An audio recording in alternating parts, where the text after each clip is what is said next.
یا رب لک الحمد کما ینبغی لجلال وجہک وعظیم سلطانک۔ بسم اللہ الرحمن الرحیم۔ محترم سامعین اکرام، آج کی ہماری گفتگو ہے نااہل سجادہ نشینوں کی درگت۔ پہلے میں کلام اللہ شریف سے ایک آیت کی تلاوت کر دیتا ہوں، پھر اس کے بعد جو لوگ اپنے آپ کو اولاد رسول، اولاد نبی، آل رسول، آل علی اس طرح کے دعوے کرتے ہیں اور ان کے پاس دعوے کے مطابق نہ قرآن آتا، نہ حدیث آتی، نہ قرآن و سنت پر ان کا عمل ہے، نہ ان کے عقائد اس طرح کے ہیں، ایسے لوگوں کے واسطے اللہ کے رسول صلی اللہ علیہ وسلم نے کیا فرمایا، اللہ تبارک و تعالیٰ کا قرآن اس سلسلے میں کیا کہتا ہے، یہ کچھ آپ کے سامنے آئیں گے۔ بسم اللہ الرحمن الرحیم۔ یہ سورۃ الاعراف 9واں پارہ، سورہ اعراف کی آیت نمبر 169 170۔ بسم اللہ الرحمن الرحیم۔ فخلف من بعدهم خلف ورثوا الكتاب يأخذون عرض هذا الأدنى ويقولون سيغفر لنا وإن يأتهم عرض مثله يأخذوه ألم يؤخذ عليهم ميثاق الكتاب ألا يقولوا على الله إلا الحق ودرسوا ما فيه والدار الآخرة خير للذين اتقون فلا تعقلون۔ بہرحال یہ ایک لمبی آیت، اس کے بعد والذین یمسکون بالکتاب واقاموا الصلاة انا لا نضیع اجر المصلحین۔ اس میں اللہ تبارک و تعالیٰ ارشاد فرماتے ہیں فخلف من بعدهم خلف ورثوا الکتاب، خلف، پھر اس کے بعد ایسے ناخلف لوگ، نااہل لوگ وارث بن گئے کتاب کے، جیسا کہ دعویٰ کرتے ہیں کہ میں قادری ہوں، میں چشتی ہوں، میں فلاں ہوں، میں سہروردی ہوں، میں حسینی ہوں۔ یہود و نصارہ کا بھی اسی طرح کا دعویٰ تھا کہ میں ابراہیمی ہوں۔ نصارہ کہتے تھے میں ابراہیمی ہوں، یہودی کہتے تھے کہ ہم ابراہیمی ہیں، لیکن اللہ تبارک و تعالیٰ نے دونوں کا قول کو رد کیا۔ ما کان ابراہیم یہودی ولا نصرانی ولکن کان حنیفا مسلما۔ ابراہیم علیہ السلام نہ یہودی تھے نہ نصرانی تھے، وہ تو بس ایک دین حنیف خالص مسلمان تھے، اللہ کے فرما بردار تھے۔ تو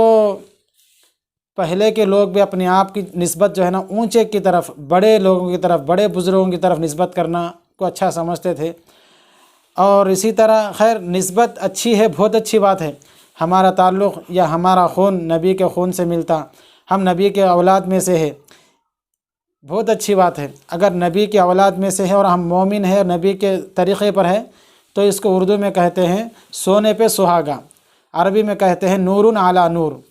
لیکن ایسا نہیں ہے، اس کے برعکس ہے تو بہت بڑی پھر ذلت کی بات ہے۔ لیکن شریعت محمدیہ میں، ہماری شریعت میں، حضور علیہ السلام کی لائے ہوئے دین میں حسب اور نسب کا کچھ بھی اس میں دین میں کوئی دخل نہیں ہے۔ نہ گورے پر کوئی کالے کو فضیلت ہے، نہ کالے کو گورے پر فضیلت ہے، نہ عربی کو عجمی پر فضیلت ہے، کسی پر کوئی فضیلت نہیں ہے۔ اگر فضیلت ہے عند اللہ تقویٰ ہے وہ۔ تو جس طرح پہلے کے لوگوں میں یہ مرض تھا کہ ہم اپنے آپ کو ابراہیمی کہلائیں، آج کے دور میں ایک امت محمد یہ مرض یہ ہے کہ اپنی نسبت ایک اونچی طرف کرتے ہیں، ہم قادری ہیں، ہم چشتی ہیں، ہم سہروردی ہیں، ہم حسینی ہیں، ہم فلاں ہیں، ہم آل رسول ہیں، ہم اولاد رسول ہیں۔ ان تمام دعووں کو اللہ تبارک و تعالیٰ نے توڑ دیا۔ جیسا کہ حضرت نوح علیہ السلام کا بیٹا، خاص ان کے خون سے، ان کا بیٹا ہے، بیٹے کے خون میں نبی کا خون دوڑ رہا، لیکن اللہ تبارک و تعالیٰ نے نبی کے عقیدے کے مطابق نہ ہونے کی وجہ سے اور نبی کے مشن سے ہٹنے کی وجہ سے لیس من اہلک کہا، اے نبی یہ تمہارا بیٹا نہیں، اس کے بارے میں سوال نہیں کرنا، حالانکہ بیٹا ہے ان کا۔ تو شریعت محمدیہ میں، قرآن شریف کی دعوت میں، قرآن شریف کے کلام میں حسب و نسب کا، خون کا کچھ بھی دخل نہیں رکھے اللہ تبارک و تعالیٰ۔ اگر خون کا واسطہ ہے لیکن متبع نہیں ہے، نبی کا پیروکار نہیں ہے، تو بولے تمہارا بیٹا ہی نہیں ہے۔ ہاں اگر اتباع کرتا اور حسب نسب خون کا رشتہ بھی نہیں ہے، تب بھی اللہ تبارک و تعالیٰ آل کا لفظ استعمال کرے، جیسے کہ وَأَغْرَقْنَا آلَ فِرْعَوْنَ، ہم نے فرعون کے آل کو ڈبا دیا، جبکہ فرعون کا ایک بھی بیٹا اور بیٹی نہیں تھے، بے اولاد دم بریدہ تھا وہ، اسی وجہ تو حضرت موسیٰ علیہ السلام گود لیا تھا۔ تو بہرحال جب فرعون ڈوب گیا تو اللہ تعالیٰ فرعون کو نہیں بولے خالی اغرقنا آل فرعون، ہم نے فرعون کے آل کو ڈبا دیا۔ آل سے مراد یہاں پر فرعون کے بیٹا بیٹی تو تھے نہیں، تو یہاں پر آل کا ترجمہ جتنے بھی عربی لغات کے ہیں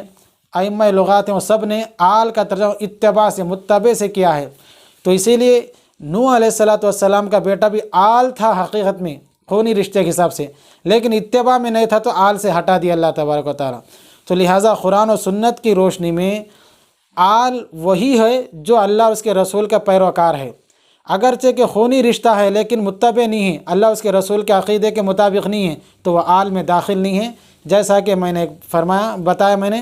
کہ لیس من اہلک، اللہ تبارک و تعالیٰ نے نوح علیہ السلام کے بیٹے کے لیے 12ویں پارے میں فرما دیا۔ تو آپ بخوبی سمجھ گئے ہوں گے کہ شریعت محمدیہ میں اللہ کا قرب حاصل کرنے کے لیے رنگ، نسب، خون، رشتہ کچھ بھی کام نہیں آتا۔ حضرت آسیہ رضی اللہ تعالیٰ عنہ، فرعون کی بیوی سلام اللہ علیہ، سب سے بڑے ظالم بادشاہ جو اپنے آپ کو خدا کا دعویٰ کرا، انا ربکم الاعلیٰ، دین تو دور کی بات اپنے آپ خدا بولنے والا، لیکن جب ایمان لے کر آئے تو اللہ تبارک و تعالیٰ ان کا ذکر قرآن میں اور ان کی دعا قرآن میں ذکر کرے۔ تو اس میں یہاں پر خون کا، رشتے کا، واسطے وسیلے کا کچھ بھی کام نہیں آتا۔ ہاں، واسطہ وسیلے کے ساتھ، خونی رشتوں کے ساتھ اگر ایمان ہے تو پھر وہ سونے پہ سہاگا، نور علی نور، پھر تو اس کی کیا ہی کہنے۔ تو یہاں پر ایسے ہی لوگوں کو اللہ تبارک و تعالیٰ، یہودیوں کا بھی یہی مرض تھا، وہ اپنے آپ کو نحن ابناء اللہ و احباؤ کہتے تھے، ہم اللہ کے بیٹے اور اس کے چاہنے والے، اپنے آپ کو دعویٰ کرتے تھے۔ نحن ابناء، قرآن شریف کی آیت ہے یہ بھی، نحن ابناء اللہ و احباؤ۔ ایک اور جگہ اللہ تبارک و تعالیٰ یہاں پر فرما رہے ہیں، صحیح ان کو یہاں پر آپریشن کریں اللہ تبارک و تعالیٰ، سورہ اعراف آیت نمبر 59، 69 اور 70، فخلف من بعدہم خلف ورثوا الکتاب۔ اس کے بعد پھر ایسے ناخلف لوگ، خلف اگر فتح کے ساتھ پڑھے تو اچھے لوگ ہیں، جیسا کہ ابوبکر صدیق، صحابہ، تابعین، ائمہ مجتہدین اور بزرگان دین، لیکن ناخلف لوگ، خا لام زبر خلف دو پیش فن، خلفن، ناخلف لوگ، ایسے ناخلف پیدا ہو گئے، کتاب کے وارث بن گئے، جو کتاب کے عقیدے، ان کا عقیدہ کتاب کے مطابق نہیں۔ فخلف من بعدہم خلف ورثوا الکتاب یأخذون عرض ھذا الادنیٰ، پھر ایسے ناخلف لوگ کتاب کے وارث بن گئے جو کتاب کے بدلے میں لوگوں سے دنیا لیتے ہیں، پھر کیا کہتے ہیں، وَيَقُولُونَ سَيُغْفَرُ لَنَا، اور دعویٰ یہ کرتے ہم عنقریب بخشے جائیں گے، ہم تو بخشے ہوئے جی، رات کے گناہ دن میں معاف ہوتے، دن کے گناہ رات میں معاف ہوتے، اس طرح سے دعوت یہود و نصارہ کے۔ وَإِن يَأْتِهِمْ عَرْضٌ مِثْلُهُ يَأْخُذُوهُ، پھر اس کے بعد پھر کوئی دنیا دیتے ان کو تو پھر لیتے، ایک مرتبہ ہو گیا ایسا، چلو بھائی توبہ اللہ، ایسا نہیں ہے۔ تو مسلسل ان کا یہی عمل تھا ناخلف لوگوں کا، جو اپنے آپ کو جو ہے نا، ہم اللہ کے بیٹے، اللہ کے چاہنے والے، ہم اولاد نبی، اولاد رسول، آل رسول، اس طرح سے، حالانکہ آل رسول وہی ہے جو متبع ہے، جو اتباع کرتا وہ ہر مسلم آل رسول ہے، جو اتباع نہیں کرتا اس کا آل رسول سے کوئی تعلق نہیں ہے۔ حضرت ابو طالب سے بڑھ کر نبی صلی اللہ علیہ وسلم کا قرب و رشتہ دار کون رکھتا؟ ان کے بعد والوں میں کوئی بھی نہیں رکھتا، یعنی بعد والے جو اپنے آپ کا اولاد رسول نبی کے رشتہ بتاتے ہیں اور حضرت علی رضی اللہ تعالیٰ عنہ سے رشتہ بتاتے ہیں، ٹھیک ہے رشتہ بالکل ہے، اچھی بات ہے، نسب پہ ہمیں کوئی اعتراض نہیں ہے، لیکن ہے رشتہ بتا رہے ہیں اور اعمال قرآن و سنت کے عقیدے کے خلاف لوگوں کو، تو بہرحال یہاں پر کیا بتا رہے ہیں، عنقریب ہم بخشیے جائیں گے، رات کے گناہ دن میں معاف ہوتے، دن کے گناہ رات میں معاف ہوتے۔ تو بہرحال آگے بتانا سنیے، وَإِن يَأْتِهِمْ عَرْضٌ مِثْلُهُ يَأْخُذُوهُ، پھر اس کے بعد پھر دنیا پیش کر تو وہ قرآن اور کتاب اللہ کے بدلے میں کیا کرتے وہ لوگ، پھر دنیا لے لیتے۔ أَلَمْ يُؤْخَذْ عَلَيْهِمْ مِيثَاقُ الْكِتَابِ أَلَّا يَقُولُوا عَلَى اللَّهِ إِلَّا الْحَقَّ وَدَرَسُوا مَا فِيهِ۔ خلاصہ ہے کہ لوگ حالانکہ پڑھتے تھے اللہ تبارک و تعالیٰ کی کتاب میں کہ اللہ تبارک و تعالیٰ پر حق بات ہی کہو، وَلَا تَقُولُوا عَلَى اللَّهِ إِلَّا الْحَقَّ، اللہ کے بارے میں صرف سچ بات بتاؤ، حق بات بتاؤ۔ وَدَرَسُوا مَا فِيهِ، اس میں پڑھتے بھی تھے۔ وَالدَّارُ الْآخِرَةُ خَيْرٌ لِلَّذِينَ اتَّقُونَ، آخرت کی زندگی تو بس متقیوں کے لیے ہے، حسب نسب والوں کے لیے نہیں ہے۔ وَالدَّارُ الْآخِرَةُ خَيْرٌ لِلَّذِينَ، آل رسول، آل اولاد، للذین من اولادنا، ایسا کچھ بھی نہیں یہاں پر، للذین یتقون، جو کوئی اللہ تبارک و تعالیٰ سے تقوی اختیار کرتے ان کے لیے ہے۔ افلا تعقلون، کیا دماغ نہیں، عقل نہیں ہے آپ لوگوں کو؟ والذین یمسکون بالکتاب، پھر اللہ تبارک و تعالیٰ کیا فرما رہے ہیں، اور وہ لوگ یمسکون بالکتاب، جو اللہ کی کتاب سے چمٹے رہتے ہیں، یعنی اللہ کی کتاب کے مطابق اپنا عقیدہ رکھتے، اس کے مطابق عمل کرتے، واقاموا الصلاۃ، نماز کو قائم کرتے، انا لا نضیع اجر المصلحین، تو ہم اس طرح کے نیک صالح لوگوں کے اجر کو، محنت کو ہم ضائع نہیں کرتے۔ تو یہاں پر اللہ تبارک و تعالیٰ کیا فرما رہے ہیں؟ پھر ایسے ناخلف لوگ پیدا ہوئے، نام تو لیتے پیران پیر رحمۃ اللہ علیہ کی طرف نسبت کرتے، قادری ہوں، لیکن عقائد پیران پیر رحمۃ اللہ علیہ کے عقائد سے مختلف ہیں، اعمال ان سے ہٹ کے ہے۔ پیران پیر رحمۃ اللہ علیہ پوری زندگی میں کبھی کسی اپنے محرم عورتوں کے علاوہ کسی کو نہیں دیکھے، 4 عورتوں کے علاوہ، لیکن آج کے پیر ان کے عقیدے سے ہٹ کر، ان کے نظریات سے ہٹ کر، یا غوث المدد، یہ جملہ ختم ہونے سے پہلے حضور مدد کو پہنچتے، کون؟ پیران پیر رحمۃ اللہ علیہ۔ حالانکہ ایسا جملہ، ایسا عقیدہ پیران پیر کا تھا نہیں تھا، دعویٰ بہت رہتا ان کا۔ ایسے ناخلف لوگ پیدا ہوئے جو کتاب کو بیچ دیتے دنیا کے سامنے والے کے عوض میں۔ مزید تشریح چاہ رہے ہیں تو سورہ اعراف کا ہی شروع کا حصہ دیکھ لیتے ہیں ہم لوگ۔ دیکھیے آج کل کے خاص کر کے ہمارے دکن حیدرآباد میں کچھ ایسے مقررین پیدا ہو گئے جو عوام کو یہ بتا رہے ہیں،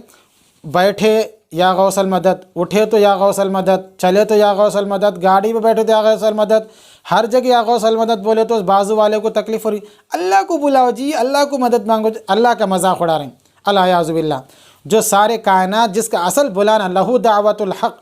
اصل حق جس کو بلانے کا ہے اللہ تبارک و تعالیٰ، اس کو بلانے پر اللہ کا مذاق اڑا رہے ہیں،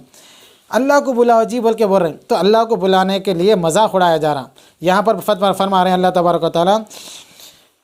اولئک ینالونہم نصیب من الکتاب حتی اذا جاءتہم رسلنا یتوفونہم قالوا این ما کنتم تدعون من دون اللہ۔ میرا موقف یہاں پر یہ ہے، قالوا این ما کنتم تدعون من دون اللہ، جب ان لوگوں سے کہا جائے گا تم اللہ کے علاوہ جن کو پکارتے تھے نا وہ کہاں ہیں؟ قالوا این ما کنتم، وہ سب کہاں ہیں؟ وہ سب تدعون من دون اللہ، اللہ کے علاوہ جن کو پکارتے تھے، یا غوث المدد، یا رسول اللہ المدد، اللہ کے علاوہ۔ مسلمان الحمدللہ اللہ کے رسول صلی اللہ علیہ وسلم کو رسول ہی مانتے، اللہ نہیں مانتے۔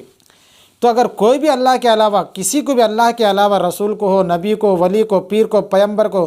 مورتی کو، جس کو بھی پکارے، اینما کنتم تدعون من دون اللہ، کہاں ہیں وہ لوگ جس کو اللہ کے علاوہ بلاتے تھے؟ قالوا ضلوا عنا وشہدوا، اب جب بولیں گے ہم کو بھٹکا دیے، ہم کو گمراہ کر دیے۔ آج لوگوں میں بیٹھ کے کہتے ہیں کہ یا غوث المدد کا جملہ ختم ہونے سے پہلے اللہ کی قسم پیران پیر مدد کو پہنچتے ہیں۔ اے گجرات والے سن لو، نا اہل سجادہ نشینوں، اگر اتنا مدد کر سکتے پیران پیر رحمۃ اللہ علیہ تو گجرات میں نریندر مودی مسلمانوں پر فسادات کیے تھے، اپنے خون سے ہاتھوں کو رنگین کیا تھا، اس وقت مدد کو کیوں نہیں آئے؟ تو بہرحال یہ نا اہل لوگ بزرگان دین کے ایسے وارث ہو گئے، ان کے کتابوں کے، قرآن مجید کے، ہم وارث ہیں جی، ہم اولاد رسول ہے جی، ہم اولاد نبی ہے جی۔ اولاد نبی ہے نا تو سب سے پہلا فریضہ بنتا ہے کہ اللہ کی کتاب کی دعوت دیں۔ ایسے لوگ جو اللہ کے علاوہ دوسروں کو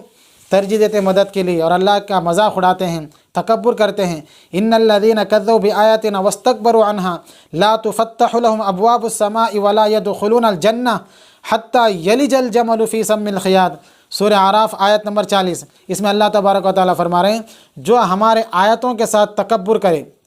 اللہ کو بلاؤ جی، اللہ سے مدد مانگنے کا، اللہ سے مذاق اڑانے والے سن لو، ایسے لوگوں کو جنت تو دور کی بات، ایسے لوگ جنت میں داخل نہیں ہو سکتے جب تک کہ حتی یلج الجمل فی سم الخیاط، سوئی کے سوراخ میں اونٹ داخل ہو گیا تو پھر ایسے لوگ جنت میں داخل ہوتے، وہ سوئی کے سوراخ میں اونٹ جاتا نہیں۔ اس طرح کے لوگ جو اللہ کا مذاق اڑاتے، اللہ کی آیتوں کا مذاق اڑاتے، اللہ کے مقابلے میں اللہ کے بندوں کو مدد کے لیے بلاتے، اس طرح کی دعوت دیتے، ایسے لوگوں کے لیے جنت میں اس طرح جنت میں جانا ایسا محال ہے جیسا کہ سوئی کے سوراخ میں سے اونٹ کا جانا محال ہے۔ بہرحال محترم سامعین کرام، ہمارا بولنے کا منشا یہ ہے، اپنے آپ میں جو لوگ جتنے دعوے کرتے ہیں اولاد رسول، آل رسول، محب رسول، عشق رسول کے، یہ دعوے اپنی جگہ اس وقت صحیح رہتے جب واقعتاً یہ دعوے کے مطابق ان کا عمل جس کتاب کو اللہ کے رسول صلی اللہ علیہ وسلم نے امت کو دیا، قرآن مقدس، فرمان رسول، اس کے مطابق عقیدہ ہے، اس کے مطابق عمل ہے، تو پھر یہ نور علی نور ہے، ورنہ یہ ان کے لیے عذاب بنے گا، باعث عذاب۔ ان کو یہ رشتہ، ان کو یہ نعتے، یہ سیدی ہونا، یہ کام نہیں آئیں گے۔ ابو طالب سے بڑھ کر ناموس رسالت کا کون محافظ تھا؟ خواجہ ابو طالب حضور کے چچا آپ کی رسالت کے بہت بڑے محافظ تھے۔ یا جتنے بھی آج کل کی جتنے بھی ناموس رسالت کے آفسیں بنے، تنظیمیں بنے، جتنے بھی تنظیمیں کام کر رہی، ان سب کے سردار خواجہ ابو طالب ہے۔ وہ بھتیجے کو بہت چاہتے تھے، یعنی حضور علیہ الصلوۃ والسلام کو، محمد صلی اللہ علیہ وسلم کو، لیکن وہ آپ صلی اللہ علیہ وسلم کے آپ صلی اللہ علیہ وسلم پر ایمان نہیں لائے، آپ صلی اللہ علیہ وسلم کی دعوت کو لبیک نہیں بولے۔ وہ بے شک رشتہ ہونے کی حیثیت سے مدد کرتے تھے، ہیلپ کرتے تھے، کفار و مشرکین سے لڑ لیتے تھے، ان کی وجہ سے سب صحیح تھا، لیکن جب آخری وقت آیا تو حضور صلی اللہ علیہ وسلم نے فرمایا کہ اے چچا میرے کان میں کلمہ پڑھ لو۔ ناموس رسالت کے سب سے بڑے علم بردار خواجہ ابو طالب یہ حضور کی بہت زیادہ حفاظت کرے رسالت کے سلسلے میں، لیکن حضور پر ایمان نہیں لائے۔ حضور جس کی دعوت دی ایک اللہ کی تو اس پر ایمان نہیں لائے، اور بولے میرے کان میں کلمہ پڑھ لو، قل لا الہ الا اللہ فی اذنی، میرے کان میں کلمہ پڑھ لو، میں کل قیامت کے دن اللہ کے سامنے گواہی دوں۔ بولے نہیں،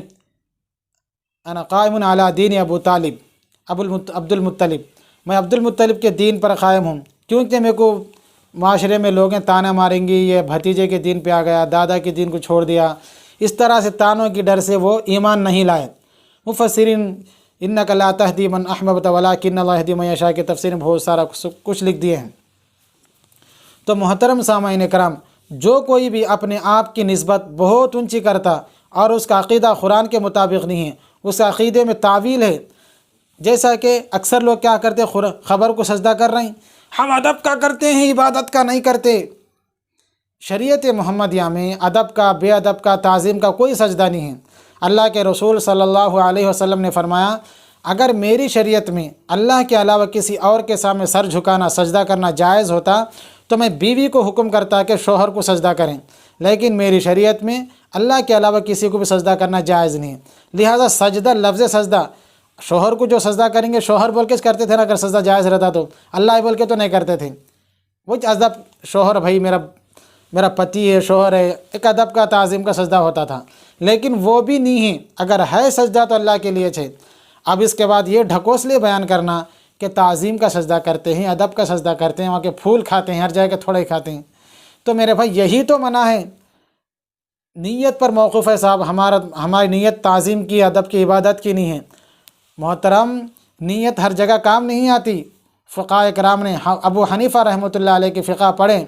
ایک آدمی فجر کے وقت، طلوع شمس، استواء شمس، غروب شمس، سورج نکلتے وقت، سورج بیچ میں رہے وقت، سورج ڈوبتے وقت نفل نماز پڑھنا چاہ رہا، کمرہ بند کر کے خالص اللہ کے واسطے 2 رکعت نفل نماز، اللہ اکبر، تو بھی نفل نماز پڑھنا مکروہ ہے اس کے لیے۔ کیوں؟ نیت صحیح نہیں ہے اس کی، اللہ کے لیے کمرہ بند کر کے پڑھنا چاہ رہا، تب بھی اس کے لیے صحیح نہیں ہے نماز پڑھنا۔ نماز پڑھنا اللہ کے لیے کسی وقت صحیح نہیں ہے، پھر نیت اچھی ہے نا تو نیت کا وہاں پر اعتبار نہیں ہے۔ اسی طرح خبر پر سجدہ کرنا، اللہ کے علاوہ کسی اور کے لیے سجدہ کرنا، نیت تم کون سی بھی رکھو، ادب کا رکھو، تعظیم کا رکھو، بے ادبی کا کچھ بھی رکھو، ویسا کرنا ہی صحیح نہیں ہے۔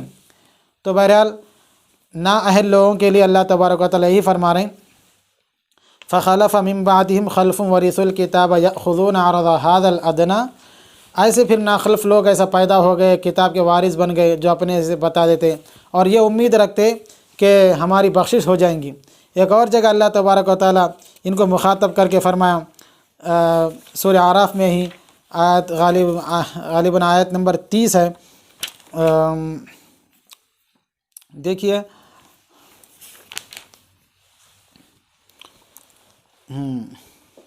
فریقاً ہدی و فریقاً حق علیہم الضلالہ، ایک گروہ ہدایت پر ہے، دوسرے کے حق میں جو ہے نا اس کی قسمت میں گمراہی آ گئی، اپنے آپ دعوے بڑے بڑے کرتا۔ انہم اتخذوا الشیاطین اولیاء من دون اللہ، وہ اللہ کے علاوہ شیطان کو اپنا دوست بنایا۔ وَيَحْسَبُونَ أَنَّهُمْ مُهْتَدُونَ، اور وہ اپنے آپ میں، اپنے زعم میں، اپنے گمان میں کیا سوچ رہے ہیں، ہم ہدایت یافتہ ہیں، ہم تو ہدایت پر ہیں، ہم گمراہ کیسے ہو سکتے ہیں، ہماری نسبت فلاں پیر سے ہے، میری 7ویں پشت میں جا کے میں حضرت عمر سے ملتا ہوں، 7ویں پشت میں جا کے پیران پیر سیدنا عبد القادر جیلانی سے میرا نسب ملتا ہے، 15ویں پشت میں جا کے میں نبی کے اولاد میں سے رہتا ہوں، تو میں گمراہ کیسے ہو سکتا ہوں؟ میرے بھائیوں محترموں، نبی کی اولاد میں سے ہونا یا ہدایت کی گارنٹی اللہ نے کہیں بھی نہیں دی، نہ اللہ کے رسول نے دی۔ قرآن میں کہیں بھی ایسا نہیں ہے جو میری اولاد میں سے رہیں گا انہیں پورے کے پورا ہدایت پہ رہیں گا، کبھی گمراہ نہیں ہوں گا، کوئی ایسا لفظ کہیں بھی نہیں ہے۔ ایسی مثالیں تو اللہ تبارک و تعالیٰ قرآن میں بیان کرے۔ مشرک کا بیٹا نبی ہو سکتا ہے، جیسا کہ حضرت ابراہیم علیہ السلام، نبی کا بیٹا مشرک ہو سکتا ہے، نبی کی مشن سے ہٹ سکتا ہے، جیسا کہ نوح علیہ السلام کا بیٹا۔ اسی طرح نبی صلی اللہ علیہ وسلم کی خاص رشتہ دار چچا پوری زندگی حضور کی حفاظت کرے، جیسا کہ میں ابھی بتایا حضرت ابو طالب، وہ بھی اپنے چچا سے جسمانی محبت ہے، جسمانی محبت ہے، رشتے کی محبت ہے، لیکن آپ کا جو مشن تھا لا الہ الا اللہ محمد رسول اللہ، اس پر ان کا ایمان نہیں تھا، تو ان کو وہ محبت کام نہیں آئی، ان کی وہ رشتہ داری کام نہیں آئی۔ اگر تمہارا رشتہ ابو طالب سے زیادہ گہرا ہے تب بھی وہ رشتہ داری تمہاری کام نہیں آتی۔ تم تو پتہ نہیں 15 پشت میں جا کے 14 پشت میں جا کے ملتے کہ بھی نہیں ملتے، تمہاری یہ رشتہ داری کام نہیں آتی، جیسا کہ ابو طالب کو بغیر ایمان کے کام نہیں آتی۔ ان کو بھی جہنم میں اللہ کے رسول صلی اللہ علیہ وسلم پوری زندگی ناموس رسالت کے لیے لڑے وہ، لیکن اس کے باوجود وہ جنت میں نہیں جائیں گے، جہنم میں ہی جائیں گے۔ اور اللہ کے رسول نے فرمایا جہنم میں سب سے اونچے طبقے میں رہیں گے، آگ کے 2 جوتے پہنا دیے جائیں گے، جس کی وجہ سے ان کا دماغ کھولتا رہیں گا۔ تو میرے بھائیوں، یہ اپنے آپ کو جو ہے نا سیدی، اپنے آپ کو اولاد نبی، اولاد رسول کے شجرے بتانے سے کچھ بھی فائدہ نہیں دیتے۔ اپنے زعم میں یہ سوچنا انہم اتخذوا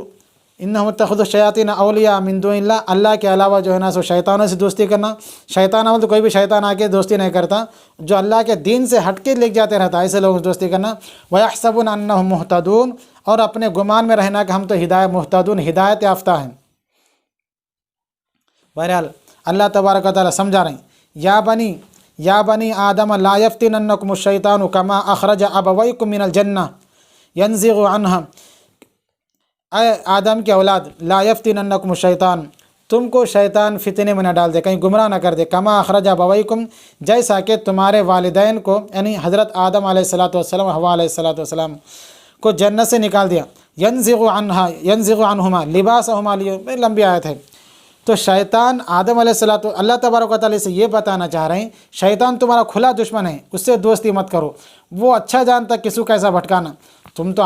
اولاد رسول ہے، اولاد علی ہے، یہ ہے فلاں، تم کیسے بھٹک سکتے بول کے اچھی طریقے سے بھٹکا سکتا وہ۔ اللہ تبارک و تعالیٰ وہی تنبیہ کر رہے ہیں، یا بنی آدم لا یفتننکم الشیطان کما اخرج ابویکم من الجنہ، اے آدم کے اولاد، جس طرح سے جنت میں سے آدم علیہ السلام کو نکال دیا، کہیں تم کو بھی اس طرح بھٹکا نہ دے، احتیاط سے رہنا، اور اپنے آپ میں یہ نہ سوچنا کہ ہم ہدایت پہ ہیں۔ تمہارا ہدایت پہ ہونا اس وقت مانا جائے گا تمہارا عقیدہ قرآن و سنت کے مطابق ہے یا نہیں ہے، اگر ہے تو سبحان اللہ، نہیں ہے تو پھر اپنے ایمان کے خیر منائیں۔